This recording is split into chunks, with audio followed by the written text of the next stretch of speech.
बार पुनः जोरदार तालियां बजा करके स्वागत कीजिए।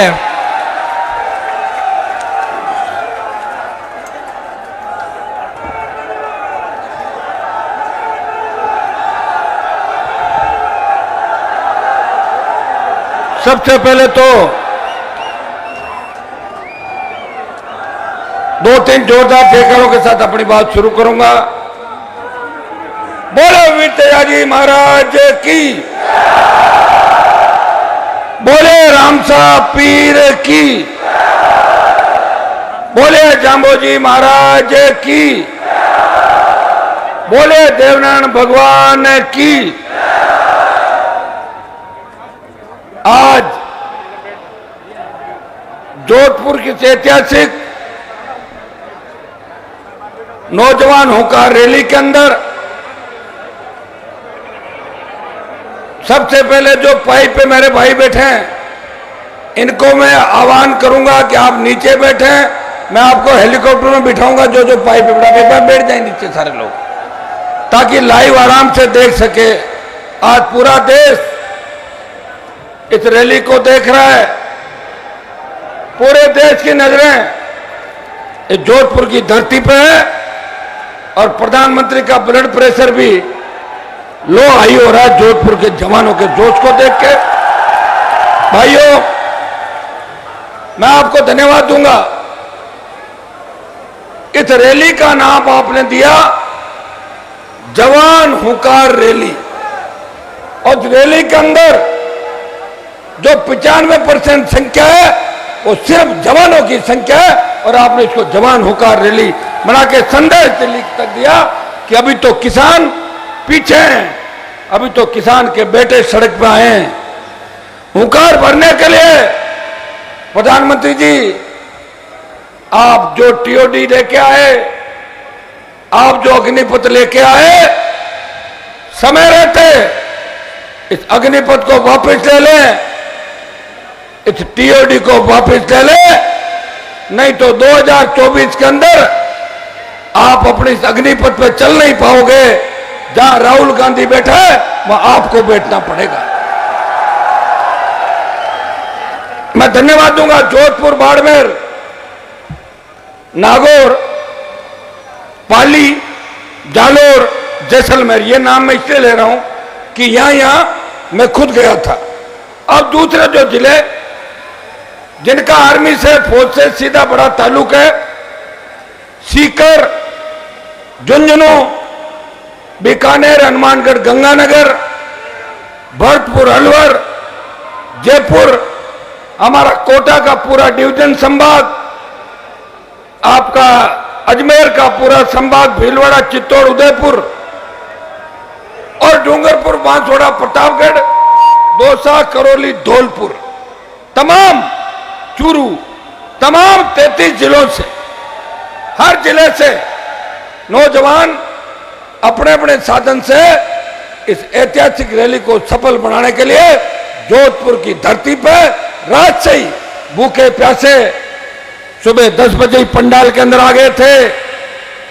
वो इंतजार कर रहे थे कि हमारा भाई आएगा, हमें एक दिशा देगा। मैं आपको धन्यवाद देता हूं कि जिस दिन टीओडी लागू हुआ उस दिन बिहार जल रहा था, उत्तराखंड, उत्तर प्रदेश, पंजाब के अंदर आग लगी हुई थी, लेकिन राजस्थान का किसान का बेटा इंतजार कर रहा था कि हमारा बड़ा भाई हमें कहां तक लेके जाएगा। भाइयों, राष्ट्रीय लोकतांत्रिक पार्टी देश की पहली पार्टी थी जिसने टीओडी के निर्णय के 24 घंटे के भीतर इस टीओडी अग्निपथ का विरोध शुरू किया। राजस्थान के 33 जिला मुख्यालयों पे सांसद, विधायक, पार्टी के पदाधिकारी और तमाम नौजवान सड़क पे निकल पड़े। पुलिस की लाठियां खाई, लेकिन शांतिपूर्वक तरीके से दिल्ली तक संदेश दे दिया, प्रधानमंत्री जी, वो किसानों का आंदोलन था, हम उनके बेटे हैं, उनकी संतानें हैं। जब उस किसान आंदोलन ने आपको पीछे कर दिया, ये जवान का आंदोलन है, आपको बैकफुट पे आना ही होगा। लेकिन समय रहते आप चेत जाएं, अपनी हिटलरशाही छोड़े, मन मर्जी देश के जवानों पर नहीं थोपे। यह संदेश आरएलपी के जवानों ने देश के अंदर दिया था। भाइयों, पर किसान आंदोलन पंजाब की धरती से शुरू हुआ था। तीनों किसान बिल जब आए, हम एनडीए के अंदर थे, हम मोदी के साथ सहयोगी के रूप में काम कर रहे थे। और लेकिन किसान बिल जब आए तो देश के किसान नेताओं ने कहा, पंजाब से आंदोलन चला, पंजाब से हरियाणा, हरियाणा से उत्तर प्रदेश,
में राज और जोधपुर वालों का दिल्ली में राज।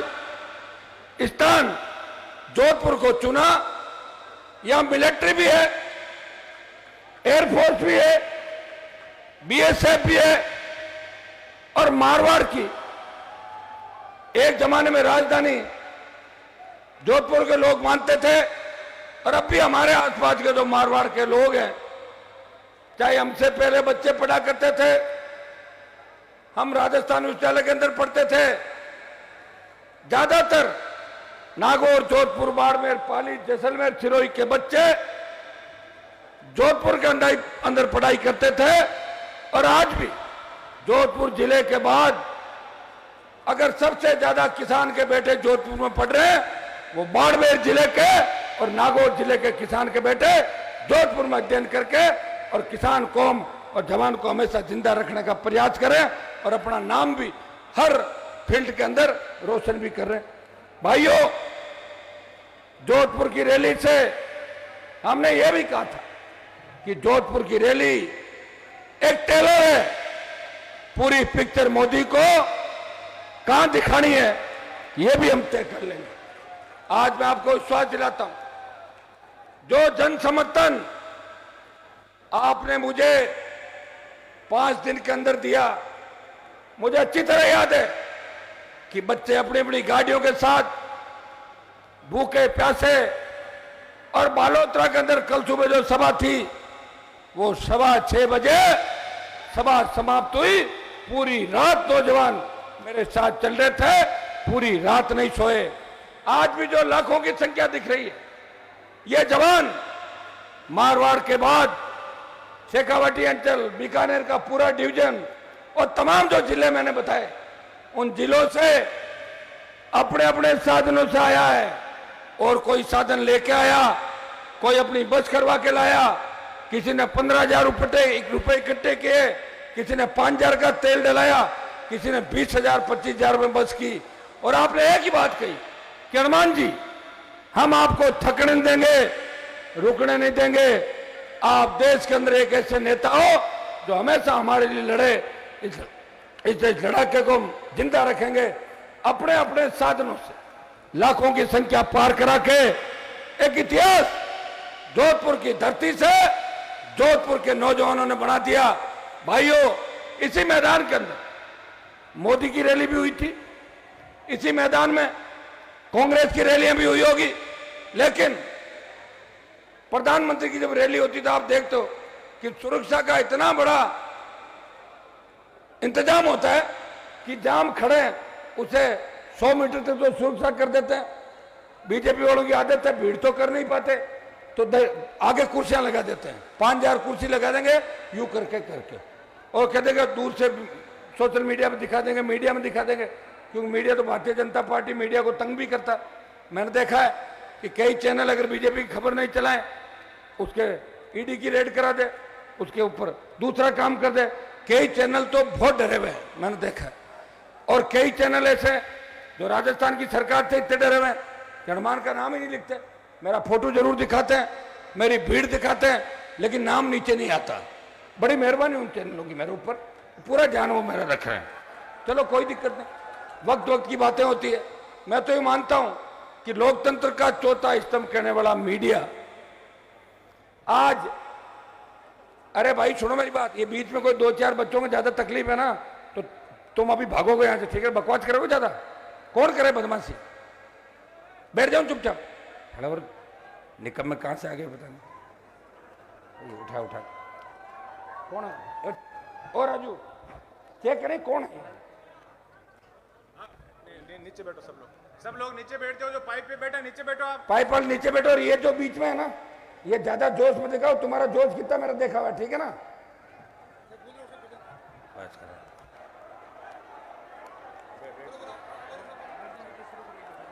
बेशरम कहीं के है ना।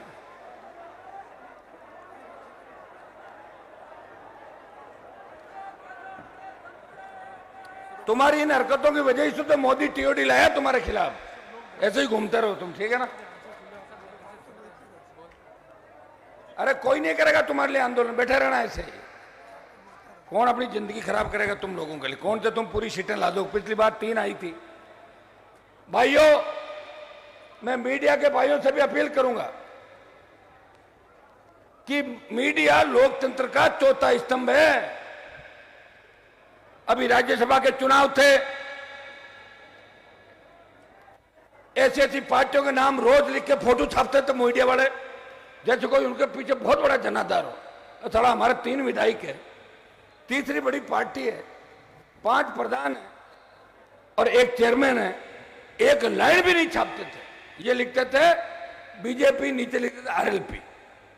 आप कितना ही कुछ लिख लो, कोई फर्क नहीं पड़ने वाला। अब तो सोशल मीडिया का जमाना है। हाँ, केजरीवाल को मीडिया ने मुख्यमंत्री बनाया, वो मना करता है नहीं बनाया, तो वो केजरीवाल वाली खींच मेरे ऊपर तो मत निकालो यार। मैं तो इतना प्रयास कर रहा हूं, लड़ रहा हूं। अगर हनुमान बेनीवाल नहीं हो तो इस राजस्थान में कोई लड़ाका नहीं। देश की सबसे बड़ी पंचायत के अंदर अगर तमाम राजस्थान के, चाहे जोधपुर का मामला हो, चाहे बाड़मेर का मामला हो, चाहे तमाम मामले हो, अगर पुरजोर तरीके से कोई लड़ाई लड़के मामले उठाता है, 24 भाजपा के एमपी सोते हैं, जिनमें 3-4 मंत्री भी शामिल है। एक एमपी है सांसद आरएलपी का, जो हर मुद्दे पे सरकार को घेरता है। पेट्रोल डीजल की कीमतें बढ़ जाए, पेट्रोल डीजल 100 पार चला गया। 2014 के अंदर अंतर्राष्ट्रीय बाजार में क्रूड ऑयल प्रति बैरल जो भाव था, उससे 8 साल बाद प्रति बैरल क्रूड ऑयल का भाव घट गया। उसके बावजूद जो डीजल पेट्रोल 60-65 रुपए में बिकता था, वो डीजल पेट्रोल आज 100 पार चला गया। दुर्भाग्य देखिए, ये तो बीजेपी का कारनामा है, लेकिन कांग्रेस क्या कर रही है? हरियाणा, दिल्ली और पंजाब के अंदर डीजल सस्ता है, पेट्रोल सस्ता है। हमारी राजस्थान सरकार को भी चाहिए कि खाली दिल्ली पे आरोप लगाने से काम नहीं चलेगा। गहलोत साहब, आप भी कुछ करिए, क्योंकि आपके जो 2 कार्यकाल थे, 98 से 3 और 8 से 13, 8 से 13 में विधायक था, इतने कमजोर नहीं थे। इस कार्यकाल के अंदर एक चोरों की फौज, बेईमानों की फौज ने आपको घेर लिया और सरकार बनाने के और सरकार को बचाने के लिए आप आंख बंद करके धृतराष्ट्र बन गए। अपने बेटे को राजनीति में स्थापित करने के लिए आप हर उस व्यक्ति का फायदा कर देता हो जो आके आपको कह दे कि मैं वैभव को जिता दूंगा। कोई काम कर रहे थे वैभव के नाम से। जब लोकसभा का चुनाव था तब आपने देखा होगा, मैं गठबंधन से सांसद था और मुझे गठबंधन की आवश्यकता इसलिए पड़ी कि जिन लोगों से मेरा राजनीतिक झगड़ा नागौर के अंदर चल रहा था, 14 में निर्दलीय चुनाव लड़ा, 2.25 लाख के लगभग वोट नागौर में आए और कांग्रेस हार गई। भाइयों, 4 लाख के लगभग वोट आ जाते, आरएलपी से लड़ता, लेकिन जीत नहीं होती। मुझे जीत के हिंदुस्तान की सबसे बड़ी पंचायत के अंदर जाना था। मैंने नौजवानों को पूछा कि गठबंधन किसके साथ करें। बच्चों की तरफ से आवाज आई कि गठबंधन मोदी के साथ करो, और गठबंधन किया मोदी के साथ। तब मैंने उनको वचन दिया था बीजेपी पार्टी को कि नागौर तो जीतेंगे ही जीतेंगे, लेकिन आपकी 25 की 25 मिशन 25 राजस्थान में पूरा करेंगे, कांग्रेस को हरा के घर बिठा देंगे और मुख्यमंत्री के बेटे को भी जोधपुर के अंदर हराएंगे। भाइयों, जाट और विश्नोई समाज 2 के ही वोट जोधपुर में 4.5-5 लाख के करीब है। ये दोनों समाज अगर उस समय कांग्रेस के साथ लग जाते तो कांग्रेस की जीत निश्चित थी, लेकिन नौजवानों ने मेरे पे भरोसा किया। मेरे समाज के 50 विधायक, पूरे देश के मंत्री, वो गांव-गांव गली-गली घूम रहे थे अशोक गहलोत के बेटे को जिताने के लिए, और अकेला हनुमान बेनीवाल भारतीय जनता पार्टी को जिताने के लिए 3 रैली करके गया। वैभव गहलोत लाखों वोटों से हार गया। ये भाजपा की जीत नहीं थी, ये कोई मोदी की हवा नहीं थी, ये कोई भाजपा की जीत नहीं थी। ये राष्ट्रीय लोकतांत्रिक पार्टी के जवानों और किसानों ने वेंटिलेटर पर पड़ी हुई भारतीय जनता पार्टी को वेंटिलेटर से बाहर निकाल दिया था। वेंटिलेटर में ऑक्सीजन फ्लो तेज किया था। यही हाल बाड़मेर के अंदर हुआ। लेकिन दुर्भाग्य इस बात का, यही बीकानेर के अंदर, यही सीकर के अंदर, यही राजसमंद के अंदर, यही जयपुर के अंदर। लेकिन दुर्भाग्य देखिए, हम जब वहां गए जीत के दिल्ली, एनडीए की मीटिंग होती थी और मोदी जी एनडीए की मीटिंग में ऐसे भाषण देते थे, आप हमारा परिवार हो। हमें भी लगता था, नए नए गए थे कि क्या पता परिवार ही मान रहे हो। फिर नजदीक से इन लोगों को देखा, वहां तो किसान की और जवान की कोई इज्जत नहीं, बीजेपी पार्टी के आसपास ही। और भाइयों, जब किसानों का बिल आए तब उन लोगों ने मुझे यह भी कहा था कि आप सत्ता को ठोकर मार के सड़क पे क्यों जा रहे हो। मैंने कहा, मोदी जी, आपने मुझे एमएलए एमपी नहीं बनाया। मेरे पिताजी तो 77 में विधायक थे, बीजेपी तो 80 में बनी थी। आप खुद 77 में कहां थे, इसका भी पता कर लो आप सारा। हनुमान बेनीवाल खुद के दम पे राजस्थान के अंदर इन जवानों के जोश, हुंकार, जज्बे से और किसान कौम के आशीर्वाद से पैदा हुआ है। ऐसे राजनीति के अंदर पैदा नहीं हुआ। और कॉलेज, यूनिवर्सिटी से लेके अभी तक जो मेरा संघर्ष है, उस पर एक बड़ी किताब लिखी जा सकती है। बड़े बड़े नेताओं से लड़ा। वसुंधरा, जिसकी सैंडल चप्पल उठाने के लिए लोग तरसते थे, उस वसुंधरा से लड़ा और उसको राजस्थान से फुर कर दिया, भगा दिया राजस्थान से। जो गहलोत अपने आप को जादूगर कहता है, उसके बेटे को जोधपुर की धरती पे चैलेंज देकर हराया और उसका जादूगरी गहलोत की खत्म कर दी। फिर नंबर आया मोदी का, तब लोगों ने कहा, अब हनुमान जी आप क्या करोगे। भाइयों, मोदी को छोड़ के, सत्ता का सुख छोड़ के, हनुमान अपने भाइयों को न्याय दिलाने के लिए देश के हाईवे पे 70 दिन तक बैठा रहा और इस कौम को न्याय दिला के दम लिया किसान को। मैं आपको विश्वास दिलाता हूं, टूर ऑफ ड्यूटी, ड्यूटी पे टूर, पर्यटन बना दिया सेना को, ठेके पे दे दी सेना को, संविदा पे दे दी सेना को, रोजगार मिले नहीं। मोदी जी के भाषण होते थे बड़े बड़े, देखो भाषण में तो मोदी जी का मुकाबला नहीं, ये तो तय है कि भाषण इतना अच्छा देते हैं, इतना मजेदार देते हैं कि एक बार उनके भाषण में कोई उलझ जाएगा ना तो उसको यूं लगेगा कि जैसे भाषण में ही सब कुछ मिल गया हो, खो जाता आदमी। अच्छी बात कहते हैं। 2 करोड़ रोजगार हर साल देंगे, तो 8 साल में कितना रोजगार होता? 16 करोड़, 16 लाख नौकरियां मिलेगी क्या देश के अंदर? बताओ मुझे। नरेगा के अंदर, जरूर हिंदुस्तान में जो नरेगा के अंदर जाते थे गांव में, वो संख्या 2 गुणी 3 गुणी हो गई जब से भारतीय जनता पार्टी सत्ता के अंदर आई है। कुछ लोगों को फायदा पहुंचाए, सही बात है, कुछ औद्योगिक घरानों को, कुछ व्यापारी वर्ग के लोगों को प्रधानमंत्री ने व्यक्तिगत फायदा पहुंचाया। जो बीजेपी को बड़ी फंडिंग करते हैं, बीजेपी को बड़ा फंड देते हैं। मैंने भारतीय जनता पार्टी के सांसदों की औकात देखी दिल्ली के अंदर। प्रधानमंत्री जब मीटिंग लेते हैं, बीजेपी के सांसदों को सीधा सीधा कड़ा संदेश देते हैं कि कोई भी एमपी ट्रांसफर, पोस्टिंग या काम लेके मेरे पास नहीं आएगा। आप देखिए, इस तरह डांटते हैं जैसे टीचर दूसरी तीसरी स्कूल के अपने बच्चे को डांट लगाता है। और जैसे ही लोकसभा हो, अपने अपने इलाके के अंदर जाओ, कहीं मौत होगी तो बैठने चले जाओ, कहीं शादी में चले जाओ। तुम्हारा क्या काम है दिल्ली के अंदर? जब व्हिप जारी होगा या मैं मैसेज करूं तो 24 घंटे के अंदर उठ के आ जाना, भीड़ मत करो दिल्ली के अंदर। आप बताइए, जिस तरह की तानाशाही इस भारतीय जनता पार्टी की सरकार के अंदर है, जिस तरह लोकतंत्र को खत्म करने का प्रयास किया, सांसदों का बजट खत्म कर दिया। केंद्रीय विद्यालयों के अंदर सांसदों का छोटा मोटा कोटा होता था, इसमें हम छोटे मोटे, हमारे भाई की प्रेस के भी बैठे हैं, हर भाई उम्मीद करता था कि केंद्रीय विद्यालय के अंदर एमपी साहब से सिफारिश कराएंगे। भाइयों, मोदी जी हमारा वो कोटा भी खा गए। उन्होंने एक ही चीज तय करी है कि मैं 72 साल का हूं।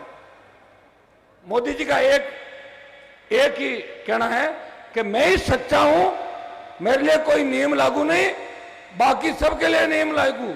मैं 72 का हूं, रिटायर नहीं हूं, और बाकी 70 साल वालों को टिकट नहीं दूंगा किसी को। आप देखिए, ये तो गजब की बात हो गई देश के अंदर। कोई बोलने वाला नहीं, कोई विपक्ष नहीं। विपक्ष है तो उनके गोलकीपर नहीं। मोदी जी चाहे जब गोल कर देते हैं, चाहे जितने गोल कर देते हैं। रही राहुल, सोनिया, प्रियंका की बात, इनके पीछे तो ईडी को लगा दिया। मुझे लग रहा है कि ईडी ने 4-6 महीना पीछा किया, ये माँ, बेटे, बेटी और दामाद को लेके परमानेंट इटली शिफ्ट हो जाएंगे, भाग जाएंगे दिल्ली से, इतने परेशानी के अंदर। और जब ये दिल्ली से भाग जाएंगे तो कांग्रेस का चुनाव चिन्ह क्या होगा? कांग्रेस बिखर जाएगी, जिस राजस्थान में बिखरी। और जब कांग्रेस बिखर जाएगी, ये बच्चे जोश के अंदर, कोई एनएसयूआई, कोई यूथ कांग्रेस की बात करता है, किसी ने इंदिरा गांधी की फोटो लगा रही, किसी ने राजीव, राहुल, सोनिया, प्रियंका, कोई तो कह रहे हैं प्रियंका के बेटे के भी फोटो में लगाने लग गए छोरे आजकल कि भाई ये भी हमारा राजकुमार है दिल्ली का। जब ये सारे भाग के इटली चले जाएंगे, तब नारे किसके लगाओगे ये तो बता दो। कांग्रेस के नारे लगाने के लिए आदमी नहीं मिलेगा, लेकिन इसका फायदा प्रधानमंत्री जी उठा रहे हैं कि कांग्रेस तो मरी हुई है, क्षेत्रीय पार्टियों को खत्म कर दूंगा। प्रधानमंत्री जी की एक ही मंशा है कि देश में कोई क्षेत्रीय पार्टी नहीं पनपे, उनको नेस्त नाबूद करो, उनको खत्म करो। और इस मामले में अगर कांग्रेस की भी छोटी मोटी मदद हो, वो समय समय पर प्रधानमंत्री जी कांग्रेस वालों की भी मदद करते रहते हैं।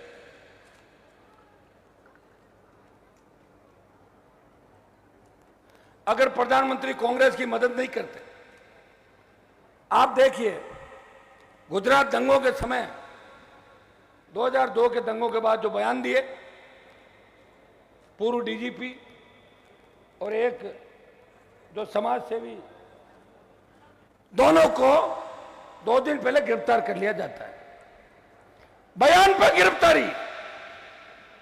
और राहुल गांधी, प्रियंका गांधी के पति, और प्रियंका पे कितने आरोप लगे, आप गिरफ्तार क्यों नहीं करो उनको? आप कह रहे हो ना हम तो सबके साथ समान व्यवहार करते हैं, पकड़ो। प्रधानमंत्री जी दम है तो पकड़ो। खाली ईडी के नोटिस देने से अब देश का जवान किसान आपके बेकाबे के अंदर नहीं आएगा, आप बरगला नहीं सकते, क्योंकि जो आपकी नीतियां हैं वो किसान विरोधी है, जवान विरोधी है। 2014 के अंदर जब आप सत्ता के अंदर आए थे, एक उम्मीद बंदी थी पूरे देश को कि कांग्रेस ने 60 साल हमारा शोषण किया, देखते हैं मोदी गुजरात मॉडल कौन सा लेके आते हैं। भाइयों, तब उम्मीद ये थी कि पाकिस्तान और चाइना ठीक होंगे और जो हमारी सादत किसान के बेटे जो सीमाओं पर शहीद होते हैं उनकी सादत कम हो जाएगी, हमारे जवान शहीद कम होंगे और हमारे यहाँ मौत कम से कम होगी इस देश के अंदर, दूसरे मामलों में भी। लेकिन प्रधानमंत्री के आने के बाद 14 से 22 तक का जो आंकड़ा है वो ये बताता है कि पिछले 20 साल में जो सादत हुई 14 से पहले, उतनी सादत तो 14 से 22 के बीच मोदी जी के आने के बाद एक तरफा हो गई। पुलवामा जैसा हमला हुआ, देश चाइना आंख दिखा रहा है, चाइना ने हमारे सैनिक मार दिए, पाकिस्तान काबू नहीं आ रहा है। मैं तो धन्यवाद देता हूं यूक्रेन जैसे देश को कि अपनी इज्जत आबरू बचाने के लिए एक छोटा सा देश था, रूस से टकरा गया और रूस को पानी पिला दिया। रूस ने कहा था 10 दिन में ये कर देंगे वो कर देंगे, भाग खड़े वहां से, और अभी भी यूक्रेन लड़ाई लड़ रहा है। रशिया यूक्रेन का झगड़ा क्या है? जिस तरह हमारे पाक अधिकृत कश्मीर पे पाकिस्तान ने कब्जा कर रखा है, वह हिंदुस्तान का हिस्सा है, उसी तरह रशिया के भूभाग पर रशिया का जो कब्जा था वो यूक्रेन के कब्जे में, रशिया अपना कब्जा छुड़ाने के लिए यूक्रेन पे हमला करता है। लेकिन हमारी औकात देखो देश की, हम तो हमारी खुद की जमीन छुड़ाने के लिए कोई हमला नहीं करते। कारगिल कारगिल कारगिल, आपको कारगिल की पूरी कहानी पता है क्या क्या थी? कारगिल के अंदर यह सही है कि हमारे जवानों ने कारगिल के अंदर कबीलाइयों को, पाकिस्तानियों को मार गिराया था, लेकिन हमारे कितने सैनिक शहीद हुआ आप इस बात का अंदाजा लगा सकते हो? कितने माओं ने लाल खो दिए, कितनी बहनों के, कितने बहनों के भाई चले गए दुनिया छोड़ के, कितनी हमारी वीरांगनाएं जो आज भी कारगिल के अंदर शहीद होने के जो उनको पैकेज मिलता है उसके दर दर की ठोकरें खा रही। भाइयों, कारगिल के अंदर जो फिदाइन, कारगिल के अंदर जो आतंकवादी घुसे थे, वो कोई 1 घंटे में थोड़ी घुसे थे, वो 3-4 साल से कारगिल के अंदर धीरे धीरे आगे बढ़ रहे थे। तब सरकार किसकी थी? अटल बिहारी वाजपेयी प्रधानमंत्री थे। अगर समय रहते इंटेलिजेंस ब्यूरो को सक्रिय कर देते और घुसपैठ का पता लगा लेते तो कारगिल के अंदर हमें इतने शहीद, हमें लालों को नहीं खोना पड़ता, इतने किसान के बेटे शहीद नहीं होते। यह सही है कि कारगिल की लड़ाई के बाद मोदी जी ने शहीद परिवारों को पैसा भेज दिया, यह सही है। अपनी भूल छिपाने के लिए, अपनी झूठ छिपाने के लिए कि मैं फेल हो गया, आपका अटल बिहारी वाजपेयी, और फेल हो गया तो मैं कैसे पास हूं इस मामले में, तो इतना बड़ा पैकेज दे दो कि बॉडी आती थी। अरे बॉडी तो हर किसी की आती थी, हर देश में आती थी, पहले नहीं आती थी। पहले इंडिया के पास था क्या? भूखमरी थी इंडिया के अंदर। अब धीरे धीरे हम आगे बढ़े। 62 की जब लड़ाई हुई थी, हमारे पास बंदूकें नहीं थी, असला बारूद खत्म हो गया था। जवाहरलाल नेहरू की भूल की वजह से हजारों लोगों को, एक 10 चाइनीज को, एक इंडियन ने अपने हाथों से गर्दन मरोड़ के मार दिया था। हथियार खत्म हो गए थे इंडिया के पास, इसलिए चाइना ने हजारों एकड़ जमीन हमारी दबा ली। नहीं छुड़ा पा रहे हम लोग। झूठी झूठी वाई वाई करने से क्या मतलब? कांग्रेस फेल रही और भारतीय जनता पार्टी फेल रही। हाँ, अगर पास रहा तो इंदिरा गांधी रही। मेरी झूठ बोलने की आदत नहीं, मैं नहीं कह रहा हूं राहुल गांधी पास हुआ। इंदिरा गांधी पास रही जिसने पाकिस्तान के 2 टुकड़े कर दिया और बांग्लादेश को अलग कर दिया। वो होती है लड़ाई। हमने क्या कर दिया? कह रहे कि हमने वहां जाके सैनिक मार गिराए। किसने देखा? देखा क्या? वो तो खुद ही चला लो कुछ भी बैठ के। मुझे तो लग रहा है खुद ही चला लेते हैं और सारा मीडिया इनके साथ है। कौन सी सारी चीजें आने दे रहे हैं? मोदी के खिलाफ आप बोल भी दो ना। हम तो कई बार देखते हैं जो टॉप मामला हो और उसको उठा लो, लेकिन उसमें पीएम का अगर नाम आ गया तो हमारा तो नाम ही कट जाता है कि मामला उठा भी था क्या। लोग सब देखते रहे हमारे वालों का क्या हुआ, बोला पड़ा तो आएगा नहीं, अगली बार दे देंगे। यह हालात इस देश के अंदर। मैंने देखा कई अखबार के दफ्तरों पे ईडी ने रेड करी। अब आप बताओ कि अखबार के मालिक से तो पीएम का झगड़ा हो सकता है, नाराज हो सकता है, लेकिन अखबार के अंदर जो प्रेस रिपोर्टर या कर्मचारी काम करते हैं, अगर ईडी उनकी बेइज्जती करके चली जाए, इससे बड़ा अपमान देश के अंदर किसी का नहीं हो सकता। भाइयों, चैनल हमारी भी खबरें नहीं चलाते, अखबार खबर नहीं छापते, इसका मतलब ये थोड़ा ही है कि हम अखबार और चैनलों के खिलाफ हो जाएं या कोई गलत रास्ता अख्तियार कर लें। अपने आप छापेंगे, सही बात छापनी पड़ेगी, सही बात दिखानी पड़ेगी। लेकिन प्रधानमंत्री जी अब जो चल रहे हैं वो ठीक दिशा नहीं है। आप अभी का ताजा उदाहरण देख लो, गहलोत साहब कैसे नारे लगाते दिल्ली में, वो वीडियो बनवाया, ईडी मेरे से पूछताछ करो, मैं चलूंगा। मैं देखा था आपने कि मुझे गिरफ्तार कर लो, अशोक जी कह रहे थे, ताकि राहुल की नजर पड़ जाए भाई गहलोत साहब मेरे लिए बहुत ज्यादा लड़ रहे थे। नेता की एक बीमारी होती है, नेता आसपास जो आदमी होता है उसको लड़ता हुआ देखता तो उसको मानता भाई यही मेरा आदमी, मुझे इसी को आगे लड़ना। और इस मामले में गहलोत जी से ज्यादा होशियार कोई नहीं है। इन्होंने धीरे धीरे जो भी किसान नेता थे उनको ठिकाने लगा दिया और नाम ही पता नहीं चला कहां ऐसे आए थे, कहां गए, अध्याय खत्म, इतिहास खत्म। और उस कांग्रेस पार्टी में आगे बढ़ते हुए तीसरी बार मुख्यमंत्री बने।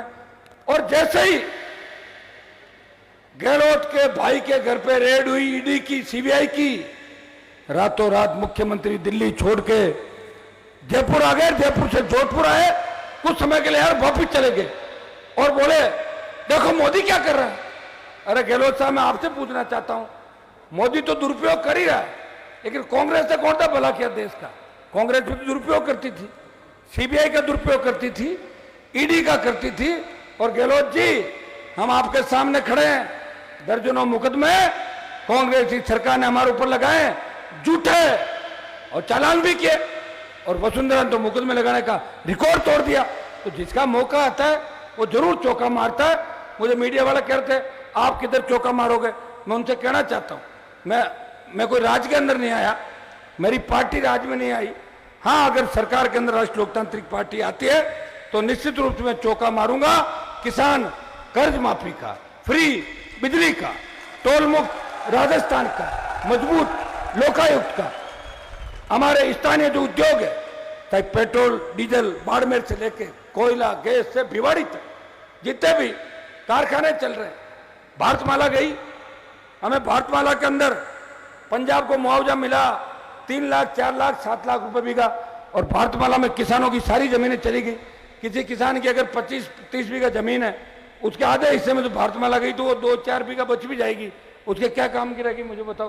पूरी सड़क बीच में निकाल दी। और मुआवजा मिला 70,000, 60,000 और 1 लाख रुपए बीघा। दिल्ली में हमने मामला उठाया कि भारतमाला के हमारे किसान हैं जो आंदोलित थे, इनको मुआवजा दो। तो दिल्ली वाले बोले ये मुआवजा तो अशोक गहलोत देंगे। जब इनके मंत्रियों से बात करी, बोले तो दिल्ली देगा। दिल्ली जयपुर इसके बीच उलझा दो और किसान को दूसरा रास्ता दिखा दो। कोरोना के अंदर क्या हुआ?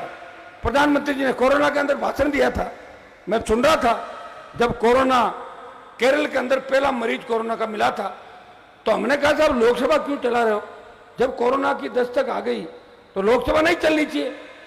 तो बीजेपी के सारे नेताओं ने लोकसभा चलाएंगे, रिकॉर्ड बनाएंगे, लोकसभा चलाएंगे। बोला हम रिकॉर्ड बनाना चाहते हैं, 3 बजे चलाएंगे, बाद में चलाएंगे। लोकसभा चलाई, अंतर्राष्ट्रीय उड़ानों पर रोक नहीं लगाई और कोरोना देश के अंदर फैल गया। पहली कोरोना की जो लहर थी उसके अंदर हम लोग भी चपेट में आ गए थे। मोदी जी ने पूरे देश से घंटी घंटा बजवा दिया, पूरे देश से, और राहुल गांधी और कांग्रेस के हाथ में भी पकड़ा दिया कि भाई जाओ तुम। और दूसरा थाली बजवाई। थाली कब बजती बताओ मुझे? जब घर में बच्चा बच्ची होता है या कोई शुभ काम होता है, थाली बजती है। हर घर में थाली थाली थाली बजा रहा था पूरा देश। अब बताइए कितना बेवकूफ इस देश के लोगों को बनाया। क्या थाली बजने से कोरोना भाग गया क्या? मुझे बताओ। थाली बजने के बाद दीपक जलवाए, अच्छी बात थी, दीपक की रोशनी में हो सकता है कोई ऐसा, मोदी जी को पता होगा भाई रोशनी से कोरोना जाएगा। लेकिन जब दूसरी लहर आई थी, पहली लहर के अंदर कई एमपी स्वर्ग सिधार गए और कई एमपी मौत के मुंह से वापस आए। देश का गृह मंत्री 2-3 बार कोरोना पॉजिटिव रहे और अस्पताल में रहे आधे टाइम। आपके यहाँ के मंत्री बाड़मेर के मंत्री, बीकानेर का मंत्री, और कई तो ऐसे पॉजिटिव हुए कि 1.5-2 महीने तो नेगेटिव नहीं हो रहे थे और डरते थे कोरोना से इतना। मुझे पूछते थे कि सर आप कितने दिन से नेगेटिव हो गए? मैं कि नेगेटिव और मरने में बहुत फर्क है, आप जिंदा रह जाओगे, कोई नहीं मरेगा, चिंता मत करो, आप इतने घबराओ मत, क्योंकि घबराहट में भी कोरोना से बहुत मौतें हुई थी। लेकिन जब दूसरी लहर आई, दूसरी लहर के अंदर ऐसी विडंबना इस देश की हमने देखी कि ऑक्सीजन की कमी से लाखों मौतें हो गई इस राजस्थान के अंदर और देश के अंदर। राजस्थान के मुख्यमंत्री कहते थे कि दिल्ली वाले मदद नहीं कर रहे हैं, और दिल्ली वाले कहते थे कि राजस्थान काम नहीं कर, हमने वेंटिलेटर दिए। अरे वेंटिलेटर पर जब आदमी चला जाता है ना, तो करीब करीब मर के ही वापिस आता है, 98%, 2% ही वापिस आता। तो वेंटिलेटर पे भेज क्यों रहे हो लोगों को? प्राणवायु की व्यवस्था नहीं थी। और शुरू के अंदर राजस्थान सरकार और देश के अंदर सरकारों ने क्या किया कि कोरोना का मरीज कोई भर्ती होता, उसकी ऑक्सीजन का फ्लो कम कर देते थे, ताकि यह भी रहे कि ऑक्सीजन तो मिल रही है, धीरे धीरे फ्लो कम होता, सुबह तक दम तोड़ देता। मेरे नागौर के अस्पताल के अंदर जब ऐसे 2 मामले हुए, मैं पहुंच गया, वहां बैठा, और जब मैंने पूछा कि सिलेंडर कितने में जिले की आपूर्ति होती है? उनका 350 रोज के चाहिए। अभी कितने आ रहे हैं? अभी साहब 130-140 आ रहे हैं। हाथों हाथ 350 सिलेंडर कराए। फिर राजस्थान के अंदर हमारी जो भी टीम थी आरपीएफ पार्टी की, वो तो प्रयास कर ही रही थी। हर जगह बच्चों ने हेल्पलाइन नंबर से लेके जो जहां व्यवस्था कर सकता था, नौजवानों ने प्रयास किया। मैं धन्यवाद दूंगा कोरोना वॉरियर्स को, हमारे पत्रकार भाइयों को, मीडिया के बंधुओं को, कि कोरोना के अंदर भी जान की परवाह किए बिना हर उस चीज को आप दिखा रहे थे, हर उस चीज तक जा रहे थे, और सरकार की खिंचाई भी कर रहे थे कि वेंटिलेटर खराब है, ये वार्ड सही नहीं है, मरीजों की दिक्कत। तो आप खुल के सामने आई, सही बात थी। और मैं मीडिया को इस बात का भी धन्यवाद दूंगा। मैंने 3-4 मेरे दोस्त हैं, उनको देखा, वो दिख रहे थे टीवी पे। अरे मैंने कहा ये तो यूक्रेन है, आप कहाँ पहुंच गए? बोले हम वहां से लाइव कर रहे हैं। अरे लाइव तो ठीक करोगे, मम्मा आके पड़ जाएगा, ध्यान रखना, ऐसा लाइव कर दोगे। बोले साहब स्थिति बहुत नाजुक है। मीडिया वाले भी हमेशा खतरों से खेलते हैं, और इनको क्या लाइव दिखाने में बहुत आनंद आता है। इसलिए जो चीज होती है आगे जाते रहे, आगे कई बार खतरे भी हो जाते हैं, जान भी चली जाती है। लेकिन अशोक गहलोत ने तो मीडिया वालों के साथ क्या किया, शायद जोधपुर वालों को ध्यान नहीं होगा, सिविल लाइन के अंदर कोई मीडिया वाला नहीं जा सकता। ध्यान है आपको? आपको मीडिया के भाई बैठे, ध्यान है क्या इस बात का कि सिविल लाइन के अंदर मीडिया को बैन कर रखा है? इधर सिविल लाइन फाटक से राज्यपाल का बंगला और इस साइड की जो 200-400 मीटर का इलाका है, वहां मीडिया नहीं जा सकता। हम आवाज उठा रहे हैं। जब आपसे आवाज उठाते हो, हम कमजोर लगती है तो हमें आपकी आवाज उठानी पड़ती है, और हम जब कमजोर लगते हैं आप हमारी आवाज उठाते हो। विधायिका, कार्यपालिका, न्यायपालिका, और चौथा स्तंभ है मीडिया। आज मैं ये कह रहा था कि कांग्रेस पार्टी खुद तो बड़ा आंदोलन कर नहीं सकती, न कोई रैलियां कर सकती, पूरी सरकार जुट जाती है तब 20-25 हजार की भीड़ इकट्ठी करते हैं। उसमें भी एक एक गांव में 10-10 बस भेज देते हैं, बसें खाली आती हैं इनकी। और कई लोग इसलिए आते हैं, मुझे कहते हैं कि भाई साहब इसलिए जाना पड़ रहा है, एक मास्टर की बदली करानी थी, एक पटवारी को हटाना था, बहुत बदमाश है, इसलिए काम निकाल रहे हैं, वोट हम एक भी नहीं देंगे। भाइयों, आज कांग्रेस पार्टी ने जानबूझ के 27 तारीख का ये दिन रखा कि जोधपुर के अंदर हुंकार है, तो हमारी भी 2 लाइन इस मामले में छप जाए और हम भी ध्यान डाइवर्ट करें नौजवानों को। मुझे कोई कह रहा था, एक हमारे नामा का विधायक जिसका भाई और पूरा परिवार हत्या में, जेल में, वो कह रहा कि मैं स्वाभिमान रैली निकालूंगा। किस चीज की स्वाभिमान बताना मुझे? अरे कौन सा स्वाभिमान? लोग डरे हुए हैं, कोई स्वाभिमान। और मैं एसडीएम को ज्ञापन दूंगा। आप ही बताइए, जिसको मंत्री का दर्जा होता है वो एसडीएम को ज्ञापन देगा? कैसे देगा एसडीएम को ज्ञापन? बताओ। ये बातें आपको ध्यान से सुननी चाहिए। अब की बार मैंने सीएम को इतना कमजोर देखा कि सरकार बचाने के लिए किसी से भी बात करने को तैयार है। बस मेरी सरकार बचे, मैं सुरक्षित रहूं, कांग्रेस रहे या नहीं रहे उससे कोई फर्क नहीं पड़ता। मैं पायलट पे भी आरोप लगाना चाहता हूं कि सचिन पायलट जब चले गए छोड़ के, उनको वापस नहीं आना चाहिए था, क्योंकि उस समय सरकार गिराने में हम भी उसके साथ थे और भारतीय जनता पार्टी का साथ दिया था, तीनों मेरे विधायकों ने। लेकिन भाइयों, लंबी लड़ाई लोग लड़ नहीं पाते। मेरी बात होती है, कहते हैं क्या पता नंबर आ जाए। मैंने कहा अब तो अगर नंबर आ गया ना आपका सीएम का, तो पंजाब में जिस तरह चन्नी की हालत हुई थी वही आपकी राजस्थान में होगी। कोई कांग्रेस को वोट नहीं देगा, 10 से ज्यादा सीट कांग्रेस की नहीं आएगी। दुर्भाग्य देखिए, पार्टियां अंदर से लड़ रही है, पार्टी एक दूसरे से नहीं लड़ रही है, एक दूसरी पार्टियों के 3-3 4-4 ग्रुप और वो दूसरी पार्टी के कनेक्शन के अंदर। शांति धारीवाल जब जेल जाने की तैयारी होती है कलपट्टा प्रकरण के अंदर, तो वसुंधरा के पास जाते हैं, गुलाब जी कटारिया के पास जाते हैं और पैर तब तक नहीं छोड़ते, पैर पकड़ के बैठ जाते, तब तक पैर नहीं छोड़ते जब तक हाँ नहीं होती कि मुझे निकाल दोगे मुलजिम। उम्र भी है, आदमी उम्र के आखिरी पड़ाव के अंदर जेल से डर लगता है। पूरे जीवन हम मंत्री, हम विधायक, उनके बच्चे अच्छी स्कूल कॉलेजों में पढ़े, बड़ी प्रॉपर्टियां बना ली, तो भाई हम अगर जेल चले गए तो फिर बदनामी हो जाएगी। गरीब किसान का बेटा संघर्ष करते हुए जेल चला जाए, वो इस बात को नहीं मानता। और भाइयों, यही तो एक व्यवस्था है जिसमें परिवर्तन हम राजस्थान के अंदर करना चाहते हैं। हम चाहते हैं ऐसा राजस्थान हो या गांव का गरीब किसान थाने तहसील में जाए, उसको मान और सम्मान मिले।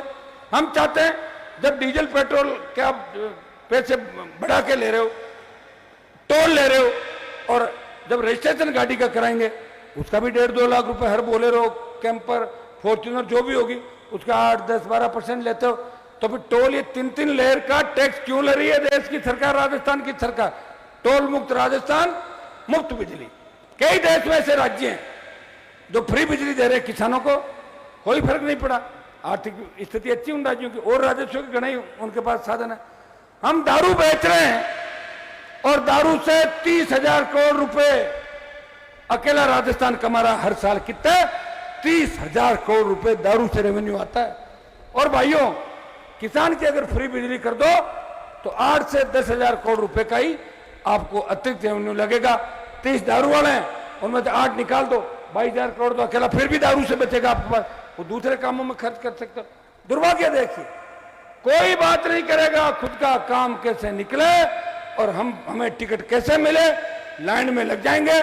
कई लोग कांग्रेस बीजेपी के नेता मेरे कांटेक्ट में, वो मेरे से कहते हैं कि हनुमान जी, अगर आपकी हवा बढ़िया बन गई और हमारा टिकट कट गया तो आपके पास आ जाएंगे। मैं क्यों, भूल में ही मत रहना, 6 महीने पहले बंद कर दूंगा टिकट देना, हम तो पहले ही तय कर लेंगे कौन मेहनत कर रहा है, कौन काम कर रहा है। आप ही जाओगे। और शिवसेना में जिस तरह पूरी शिवसेना बाला साहब के जयकारे के साथ शिवसेना खड़ी हुई, जब उद्धव ठाकरे को छोड़ के भाग सकता हो तो ऐसे लोग एमएलए बनने के बाद मुझे भी छोड़ के भाग जाए, ऐसे लोगों में भरोसा नहीं होता। जीताऊ भी होना चाहिए और जीताऊ के साथ टिकाऊ होना चाहिए। जब सरकार संकट के अंदर थी, मेरे 3 विधायक किसी बाड़ाबंदी में नहीं गए, सरकार गिरा रहे थे तब भी नहीं गए। और अब की बार जब राज्यसभा का चुनाव था, हमारे सामने बड़ा धर्म संकट था, क्या करें, बच्चे तो कुछ भी लिख देते हैं और वापस जब समझ में आती तो वापस लिख देते हैं। हमारे सामने संकट ये था कि हमने पहले ही कह दिया था कि न तो कांग्रेस को वोट करेंगे और न भारतीय जनता पार्टी को वोट करेंगे। अगर सुभाष चंद्रा जी नहीं आते तो हम वोट नहीं करते, वो आ गए। हाँ, ये सही है कि भाजपा के विधायकों ने उनके प्रस्ताव बने, लेकिन उम्मीदवार वो निर्दलीय थे। हम लोगों से भी बात करी, हमने कहा चुनाव होना चाहिए, अगर चुनाव नहीं होगा तो बेचारे विधायकों के छोटे मोटे काम भी नहीं होंगे। सुभाष चंद्रा जी आए, चुनाव हुआ, 2 परिस्थितियां आरएलपी के सामने थी, या तो मतदान का बहिष्कार करें और या तीनों वोट करें। बहिष्कार कर देता, आप कहते कि हनुमान बेनीवाल गहलोत से मिल लिया और वोट दिया। जब कह दिया मैं बीजेपी की बी टीम हूं, और जब उपचुनाव के अंदर मैंने 6 चुनाव लड़ाए, 4-5 जगह बीजेपी हारी, तो बीजेपी के नेताओं ने कह दिया कि हनुमान तो कांग्रेस की बी टीम है। बस ये तो ये चाहते हैं कि देश में कोई नई पार्टी, नया नेता पनपे नहीं, इनकी जी हजूरी करता रहे, ये माफियाओं से मिलकर अपना काम करते रहे। ये जो हालात है सरकार की, ये सब आपके सामने। यही वो राजस्थान है जहां बहुत कम अपराध सुनते थे, आज अपराध में हम 1 नंबर पर चले गए देश के अंदर। 23वें पायदान से महिला अपराध में 1 नंबर पे आ गए। हमारी बेटे सुरक्षित नहीं, बच्चा सुरक्षित नहीं, 2, 3, 4, 7, 6 साल का बच्चा सुरक्षित नहीं। एम्बुलेंस में बलात्कार हो रहा है, थाने में बलात्कार हो रहा है। सरकार के मंत्री महेश जोशी का बेटा धर्म बदल के रेप करता है, वो पकड़ में नहीं आ रहा। मलिंगा, महेंद्र, विदुड़ी, प्रताप सिंह परिवहन घोटाला का आरोपी है। और आपका एक था जोरीलाल मीणा, जिसका बेटा रेप, गैंग रेप की घटना के अंदर आरोपी है। अब की बार मुख्यमंत्री इतने कमजोर हो गए, अपने आसपास के लोगों को भी वो दूर नहीं कर पा रहे हैं। मैं सीएम का एक मजबूर बयान पढ़ रहा था, जिसमें मजबूरी से बयान दे रहे थे नामा वाले विधायक के लिए कि किसी का नाम अगर किसी के भाई का आ जाए और नाम किसी की पत्नी और किसी का बेटे का आ जाए तो उस नेता का कोई दोष नहीं। अब आप ये बताओ कि कैसे नहीं नेता का दोष? आज मान लो मेरे भाई का कहीं नाम आ जाए, कहीं परिवार का नाम आ जाए, अरे बदनामी तो हमारी सबकी होगी कि नहीं होगी? ये तो आप मानते हो ना। उस परिवार से ये क्या लोग आरोप लगाएंगे? मुख्यमंत्री जी, सरकार बचाने के अंदर इतने अंधे मत बनो, भ्रष्टाचार मत बनो। आपका बेटा जब ही जीतेगा जब आप अच्छे काम करोगे। अच्छे काम नहीं करोगे ना तो जो लवली वाला एनकाउंटर हुआ था जोधपुर के अंदर, मैं आया था, वोट जोड़ लो, उनके समाज के जोड़ लो और मेरे वाले जोड़ लो, कुछ और जोड़ लो और आपका बेटा एमएलए भी नहीं बनेगा, फिर हार जाएगा सरदारपुरा के अंदर। हारेगा कि नहीं? वोट से जीतता है, वोट नहीं होता तो आदमी जीतता है। बड़े बड़े धुरंधर हार गए, इंदिरा गांधी आ रही थी। और मुझे एक ये जो टीओडी आया है उसके बाद मुझे लग रहा है कि तुरंत इनको लगा कि देश का जवान सड़कों पर निकलेगा, भारत के अंदर अगुवाई करने वाला चाहिए।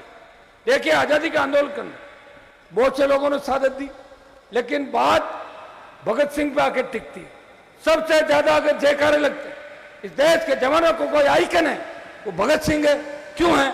कि उन्होंने असेंबली में बम फेंका और उस जनरल की हत्या की जिसने जलियांवाला बाग के अंदर गोलियां चलवाई थी। देश का हीरो था। भाइयों, जो संघर्ष करेगा, लड़ेगा और हर क्रांति का वीर, चाहे 1857 की थी, चाहे झांसी की रानी लक्ष्मीबाई थी, हर क्रांति का जनक और लीडर नौजवान हुआ। और आज आप देश के नौजवानों को छेड़ रहे हो प्रधानमंत्री जी, सिर्फ किसान बिलों में अपनी हार का बदला लेने के लिए आपने किसान के बेटों को ऐसी जगह लाके खड़ा कर दिया कि टूर ऑफ ड्यूटी, अग्निपथ। ये अग्निपथ कहां था? आप जब थे ही नहीं, आप तो गुजरात से आए हो 14 के अंदर, तब तो आप गुजरात के अंदर थे। भाइयों, ये 4 साल की जो योजना लेके आए हैं और अब जब लगा देश के अंदर कि आंदोलन जोर पकड़ सकता है तो महाराष्ट्र की सरकार वाला मामला उठा दिया साइड में, ताकि मीडिया के अंदर क्या था उस बात को कवरेज मिले। कोई गुजरात के दंगों का लेके आ जाएंगे। इस मामले में तो इनकी मास्टरी है और ये ऑपरेशन भी ऐसा करते हैं कि किसी को पता ही नहीं लगता।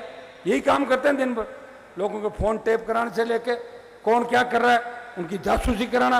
ये तो कांग्रेस सरकार भी करा रही थी, जब सरकार गिर रही थी गहलोत की, ये भी फोन टेप करा रहे थे, जासूसी कर रहे थे। हमें तो लगता है कि अब हमें किस रास्ते पे चलना है।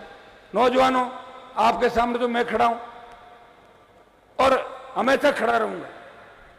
राष्ट्रपति के अभिभाषण को भी मैंने रोका। प्रधानमंत्री के यहां वित्त मंत्री बजट भाषण दे रही थी, बजट भाषण में प्रधानमंत्री उपस्थित रहते हैं और धन्यवाद के अंदर उसका भी विरोध करके देश में एक संदेश दिया।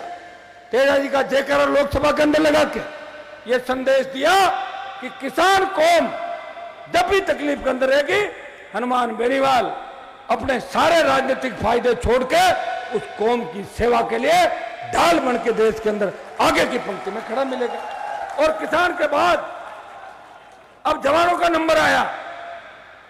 प्रधानमंत्री जी, ये वो जवान हैं आप जिस अग्निपथ की बात कर रहे हो, 62, 65, 71 और कारगिल की लड़ाई के अंदर आपका अग्निपथ नहीं था। आप कह रहे हो कि 24.5 साल का बच्चा रिटायर हो जाए और खुद 72 साल का आप राज करो। 24.5 साल का बच्चा तो 20 साल के बाद ही समझदार होता है और असली समझदारी तो आती है 24-25 साल बाद। जैसे शादी की उम्र भी कुछ सोच के रखी हो ना घर वालों ने कि 21 की शादी, 18 की लड़की, अब दिल्ली वाले ला रहे हैं शायद 21 की लड़की। मैं तो भाइयों ये भी कहना चाहूंगा, मेरी शादी भी लेट हुई थी वैसे, सुन लें आप लोग। मैं जब विधानसभा का चुनाव लड़ रहा था तब मुझे पहला चुनाव हार गया ऐसी परिस्थितियां थी कि संघर्ष में समय निकल गया।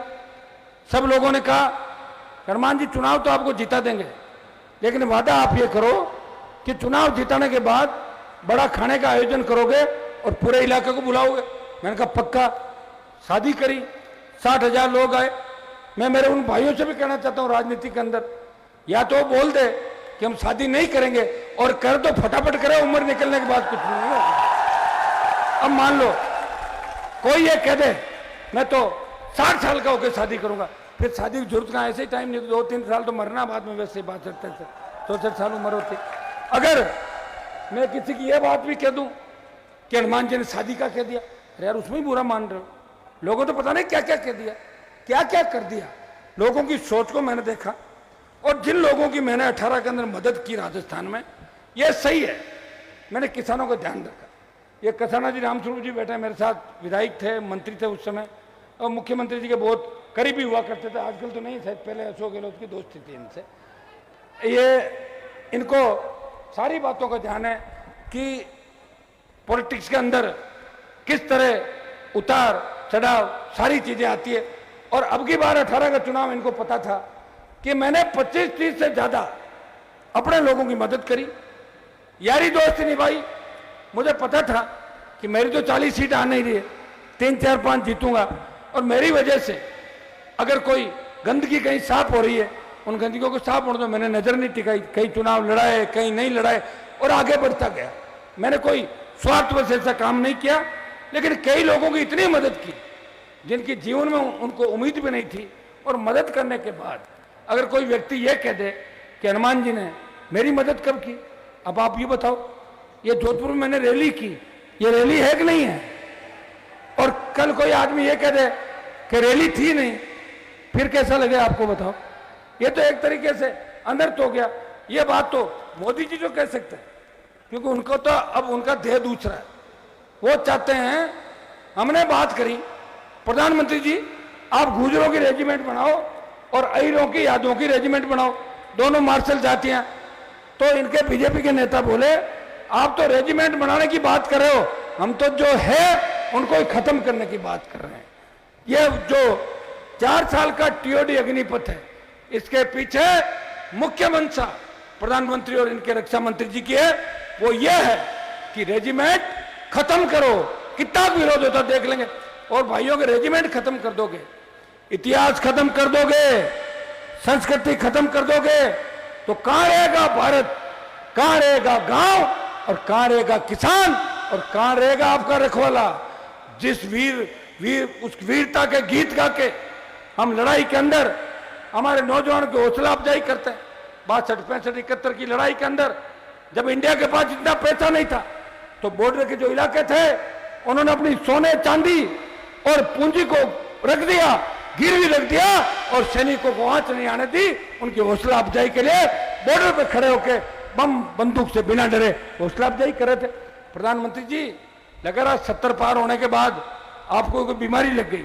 मुझे तो डर लगता कहीं प्रधानमंत्री 12 बजे लाइव आके ये नहीं कहते, देखिए भाई बहनों, मेरा जन्म नहीं हुआ, मेरा तो अवतार हुआ, मैं तो भगवान हूं। फिर क्या कर लोगे आप? कह दे 12 बजे। और जिस तरह नोटबंदी लागू की रातों रात, काला धन वापिस लाऊंगा, 1 रुपया लाए नहीं, दाऊद इब्राहिम को लाऊंगा, आ गया क्या दाऊद इब्राहिम? अरे फिर बाद में तो अपना आप 80 साल 90 साल का हो जाएगा, अपना आप ही चला जाएगा, क्या लाओगे? समय पर नहीं ला पाए। हाँ, एक काम किया बीजेपी के नेताओं ने कि जो लोग इनके साथ रहे और गलती से सरकार में आ गए, उनकी सरकारें बहुत गिराई देश के अंदर। सबसे ज्यादा सरकार अगर किसी ने गिराई वो भारतीय जनता पार्टी की सरकार ने गिराई।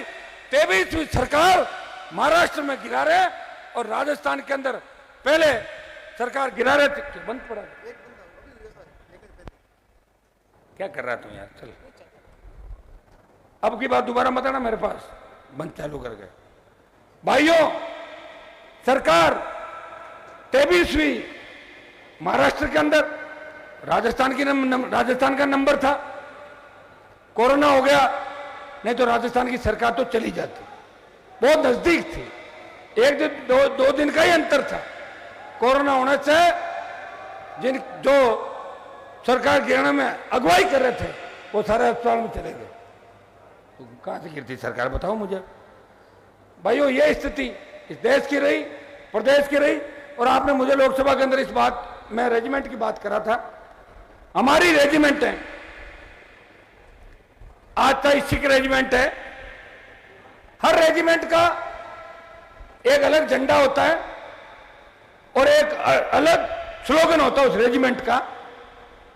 और स्लोगन जिसको वार कराई, जब वार होता है उसमें उस स्लोगन का बोले सो निहाल सत श्री अकाल, ये है सिख रेजिमेंट का।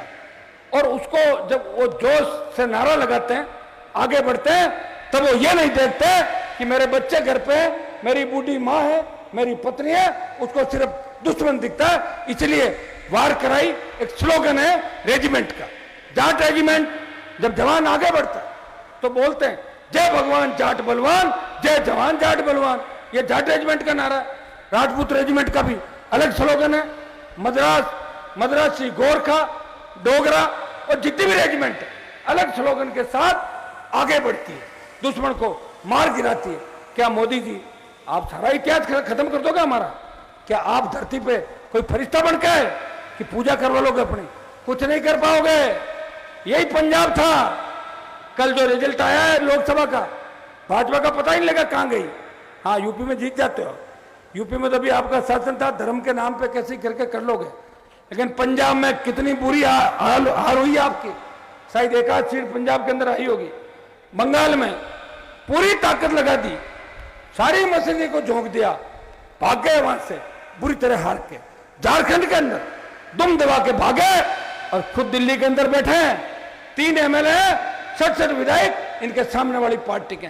रही राजस्थान की बात, मैं आपको बता दूं, ये जो हुंकार जोधपुर से भरी है, भारतीय जनता पार्टी का तो सुपड़ा साफ हो जाएगा राजस्थान के अंदर। अगर नहीं मानते हो तो सारे उपचुनाव उठा के देख लो। राष्ट्रीय लोकतांत्रिक पार्टी जहां भी खड़ी हुई, जवान आरएलपी की तरफ चला गया और बीजेपी हार के अपने घर चली गई। ये तो शुरुआत थी। उसके बाद जिस तरह राष्ट्रीय लोकतांत्रिक पार्टी पे भरोसा राजस्थान के जवान किसान का बढ़ा। अभी मैंने जितने भी एपिसोड बनाए, जितने अपराध हुए, आपका एनकाउंटर हुआ, कुछ भी हुआ, अगर कांग्रेस बीजेपी हाथ मिला लेती है सदन के अंदर, प्रताप सिंह के परिवहन घोटाले का, या वो डीवाईएसपी एक जो था उसका जो वीडियो वायरल हुआ पुलिस कांस्टेबल के साथ, उस समय विधानसभा चल रही थी। मेरी बीजेपी के 1-2 नेताओं से बात हुई। मैंने कहा साहब ये इतना बड़ा मुद्दा है कि इसको अपने को मिलके लड़ना चाहिए। बोले बिल्कुल मिलके लड़ेंगे। हमने लगा जाए स्थगन, हमारे विधायकों ने। पता लगा बीजेपी वालों ने कहा आप इसमें क्यों बोल रहे हो, ये तो कोई इश्यू नहीं है। क्योंकि जो डीवाईएसपी था वो बीजेपी के नेताओं का भी खास था और कांग्रेस के तो मुख्यमंत्री के मतलब ऑफिस और घर तक उसकी एंट्री थी। तो भाई कांग्रेस वैसे बचा रही थी और बीजेपी वैसे बचा रही थी। अकेले आरएलपी विधानसभा में लड़ रही थी। 3 विधायक है, धरना देते हैं, प्रयास करते हैं, बाहर भी निकालते हैं। हमारे विधायकों को बाहर निकाला था, अभी आपने देखा होगा। हमने कहा भाई परमानेंट बाहर निकल जाएंगे। ये माफी का शब्द राष्ट्रीय लोकतांत्रिक पार्टी के शब्दकोश में नहीं है। माफी कांग्रेस मांगती है, माफी भाजपा मांगती है और 2 घंटे बाद वापस बिठा लेते विधायकों को। तो हम इस तरह भागने वाले लोग नहीं है। भाजपा को देखा, कांग्रेस को देखा, बड़े बड़े बदमाशों को देखा, बड़े बड़े घरानों को देखा। मेरे समाज के ऐसे बहुत से परिवार थे जो समाज को 60 साल तक गुमराह करते रहे। उन समाजों को भी, उन नेताओं को भी उनको बताया कि अब ये काम चलने वाला नहीं है। अब समाज जाग उठा है, किसान के बेटे जाग उठे। अब इस तरह घमंड अभिमान में चूर होकर आओगे तो वापस उसी रास्ते में जाना पड़ेगा जिन नेताओं के परिवारों का पता भी नहीं चला। तो लोकतंत्र है, लोकतंत्र में वोट की ताकत होती है। छोटी छोटी बातों में लोग नाराज हो जाते हैं। मेरे पास एक नंबर है, अगर वो फोन अटेंड नहीं करूं, दूसरे पे तो मैसेज भेज देते हैं, हमने तो पहली बार काम पड़ा जीवन में, आपको कंधे पे बिठाया था, आपने फोन ही अटेंड नहीं किया। तो छोटी बात पर नाराज हो जाते। अरे अटेंड नहीं किया, कोई कारण हो गया हो, ज़्यादा फोन आ गए होंगे, मैं कहीं बैठा था।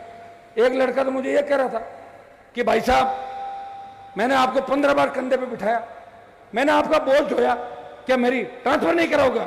मैं कहा बिल्कुल कराऊंगा। भाई ये आपके अंदर जागृति कौन लाया, पहले बताओ, ईमानदारी से बताना, दिल पे हाथ रख के कि राजस्थान के जवानों के अंदर ये कहने की हिम्मत और जागृति कौन लाया? मैं ही लाया। वोट तो हमारे बाप दादों ने भी दिए थे, लेकिन वो नेताओं के दर्शन करके धन्य हो जाते थे।